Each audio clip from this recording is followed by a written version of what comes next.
Hello everyone. Today I'm going to explain you about the CPU scheduling algorithms. So the first four CPU scheduling algorithms are first come first serve, that is FCFS, shortest job first, SJF, priority scheduling algorithm, and round robin scheduling algorithm. So first today I would like to explain you about the FCFS, first come first served algorithm.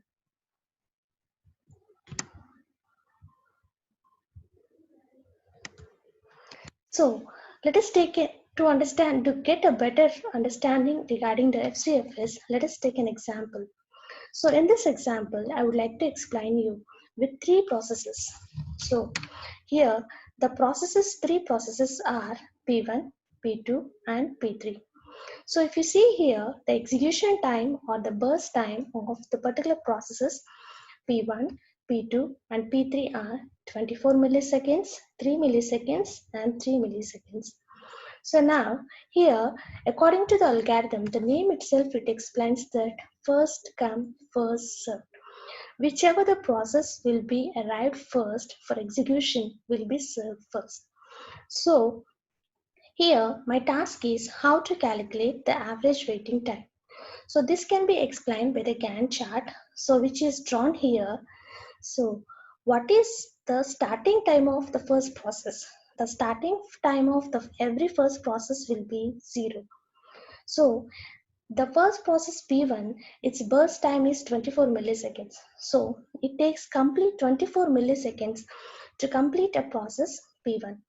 So after the completing the process of P1, then the second process which is in order is P2. Now P2 is having the burst time of 3 milliseconds. So 24 plus 3, that is 27. So in between these 3 milliseconds, the process P2 is going to be executed. After P2, the P3 has been existing, so which is having the burst time of 3 milliseconds.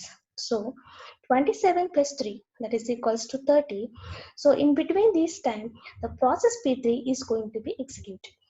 So what is the waiting time of P1? The waiting time of P1 is nothing but the starting time of P1. So the starting time of P1 is 0. What is the waiting time of P2? That is nothing but the starting time of P2. The starting time of P2 is 24 milliseconds. And similarly, the waiting time or the starting time of P3 is 27 milliseconds. To calculate the average waiting time of all three processes are the starting time of P1 plus the starting time of P2 plus the starting time of P3 by total number of processes. So here, according to this example, the total number of processes are 3. So 0 plus 24 plus 27 by 3, that is equals to 17 milliseconds. So the average waiting time is 17 milliseconds. So to all the processes P1, P2 and P3, the average waiting time is 17 milliseconds. So what are the major drawbacks or the drawback in FCFS? The major drawback in FCFS is, with this example, we can know that P2 and P3 are the next served processes that should be waited until the process P1 completes its execution. So if my process P1 takes 4 hours of time, the next process which may have 1 second of execution of time, the 1 second of execution time of process have to wait until the 4 hours task should be completed. So this is the major drawback in FCFS. Thanks for watching. Thank you.